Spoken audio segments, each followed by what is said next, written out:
नमस्कार। जैसा कि हम जानते हैं, हमारे विश्व में अनेक भाषाएं बोली जाती हैं और हर एक भाषाओं की उत्पत्ति संस्कृत भाषा से हुई है। इसीलिए संस्कृत भाषा को भाषाओं की जननी मानते हैं। तो ये कार्यक्रम भाष्वती प्रथम भाग एकादश वर्गाय संस्कृतस्य पाठ्य पुस्तकम के अष्टम पाठ संगीतानुरागी सुवर्ण से ली गई है। आज हम देखते हैं इसी कार्यक्रम का दूसरा भाग। जनः उपविष्टा सन्ति श्रद्धया शृण्वन्ति भक्त्या शृण्वन्ति। पुराणशास्त्रिणः समीपे एकः बालः उपविष्टः उपविष्टः इति आसीन इत्यर्थः। तत्र उपविष्टः आसीत् एकः बालः। राजा बालकं पश्यति। बालकोऽपि महाराजस्य मुखं पश्यति। महाराजस्य मुखे किमस्ति?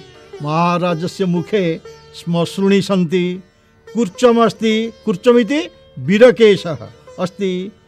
ललाटे किमस्ति? न ललाटे तिलकमस्ति। अप्रसन्नवदन। महाराजस्य वदनम् अति सुन्दरमस्ति। सिंहासने उपविष्टः अस्ति। स बालक महाराजस्य मुखं पश्यति। महाराज बालकस्य मुखं पश्यति, बालक महाराजस्य मुखं पश्यति।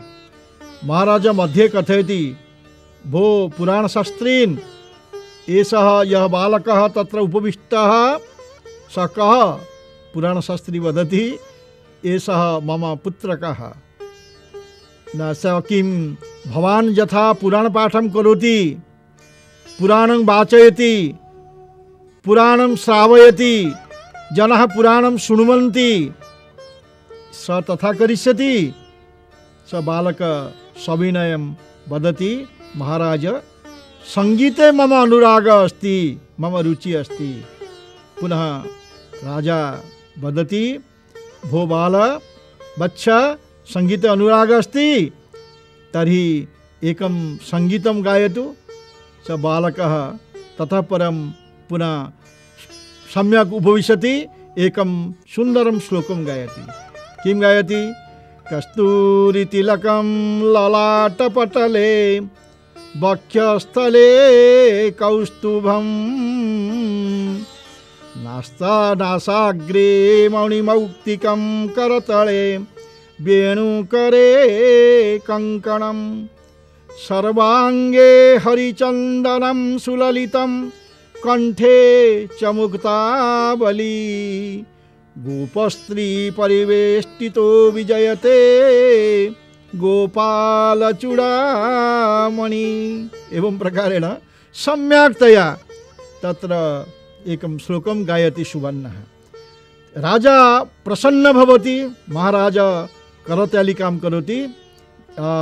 ततः परं स एकम् उपढौकनम् अंगवस्त्रं प्रददाति, एकं ताम्बूलमपि प्रददाति। प्राचीनकाले एषा परम्परा, यदि कश्चित् आनन्दितः भवति, मुग्धः भवति महाराज, स अन्यस्य कृते एकं ताम्बूलं ददाति।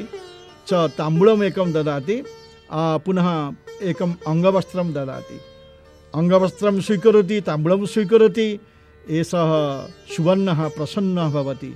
ततः परं महाराज कथयति, भो पुराणशास्त्रीन्, बालकः समीचीनः अस्ति, उत्तमः अस्ति, संगीते अनुरागः अस्ति, अभ्यासं कारयतु। यदि सम्यक् अभ्यासं करोति तर्हि स सिद्धिं प्राप्स्यति। स दक्ष संगीतज्ञरूपेण परिचितो भविष्यति, ख्यातो भविष्यति। विना अभ्यासं विषं विद्या। अभ्यास यदि नास्ति, विद्यापि विषतुल्यं भवति। अतः संगीतम् एका विद्या भवति। अतः सम्यक् अभ्यासं कारयतु। महाराजस्य वचनं श्रुत्वा पुनः पुराणशास्त्री यदा गृहं गच्छति, बालकस्य सुवर्णस्य संगीताभ्यासं सम्यक् रूपेण कारयति। नित्यम् अभ्यासं करोति, प्रतिदिनम् अभ्यासं करोति। अभ्यासं कृत्वा कृत्वा कृत्वा इतादृश संगीत निपुणः स भवति। कालान्तरे स उत्तम संगीतज्ञः इति परिचयं प्राप्नोति। सर्वे सुवर्णं जानन्ति, संगीतानुरागी सुवर्णः इदानीं संगीत विशारद सुवर्ण रूपेण परिचितः सर्वत्र अत्र तत्र सर्वत्र तत्र एवं प्रकारेण अभ्यासं कृत्वा शास्त्री पुनश्च स्वगृहाय प्रतिगच्छति पुत्रमपि नयति एवं प्रकारेण विषयस्य समाप्तिः भवति। तर्हि इदानीं केचन प्रश्नाः सन्ति, अहं पृच्छामि, भवन्तः ये जानन्ति ते हस्तान् उपरि कुर्वन्तु, उत्तरमपि प्रयच्छन्तु। इदानीम् अहं पृच्छामि, कः मास्ति वेङ्कटेशः? मास्ति वेङ्कटेशः कः? मास्ति वेङ्कटेशः कन्नडभाषायाः कश्चित् साहित्यिकः। कन्नडभाषया साहित्यं सः लिखितवान्, एकम् उपन्यासमपि लिखितवान्, यस्य नाम भवति सुवर्णः। तर्हि सुवर्णः कस्य पुत्रः? सुवर्णः कस्यचित् पुराणशास्त्रिणः पुत्रः। पुराणशास्त्री इति अस्य अर्थः भवति पुराणं ये पठन्ति पुनः जनान् श्रावयन्ति ते पुराणशास्त्रिणः इति वयं जानीमः। कुत्रचित् पुराणपण्डा इति कथयन्, मन्दिरेषु ते उपविश्य पुराणपाठं कुर्वन्ति, सामान्यः जनाः भक्त्या पुराणं शृण्वन्ति भक्त्या। तर्हि पुराणशास्त्रिणः पुत्रः भवति सुवर्णः। सुवर्णस्य रुचिः कुत्र आसीत्? सुवर्णस्य रुचिः सङ्गीते आसीत्, अतः कथ्यते सङ्गीतानुरागी सुवर्णः। तत्र केचन क्लिष्टाः शब्दाः सन्ति।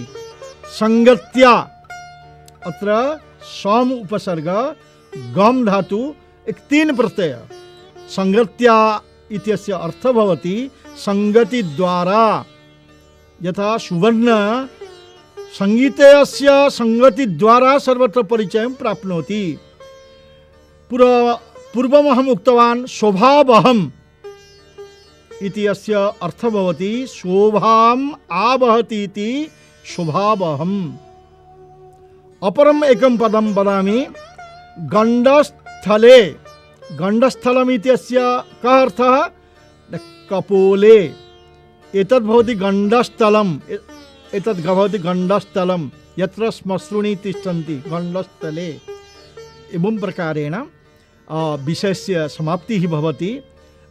सम्यक् अभ्यासं भवन्तः कुर्वन्ति चेत् भवन्तः अपि संस्कृते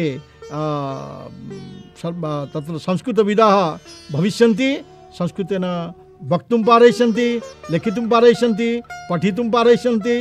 विषयमाध्यमेन भाषामाध्यमेन यदा संस्कृतं वयं पठामः संस्कृते ज्ञानं भवति। अन्यथा संस्कृतविषये पठित्वा अन्य भाषया लिखित्वा संस्कृतविषयज्ञानं भवति, संस्कृतज्ञानं न भवति।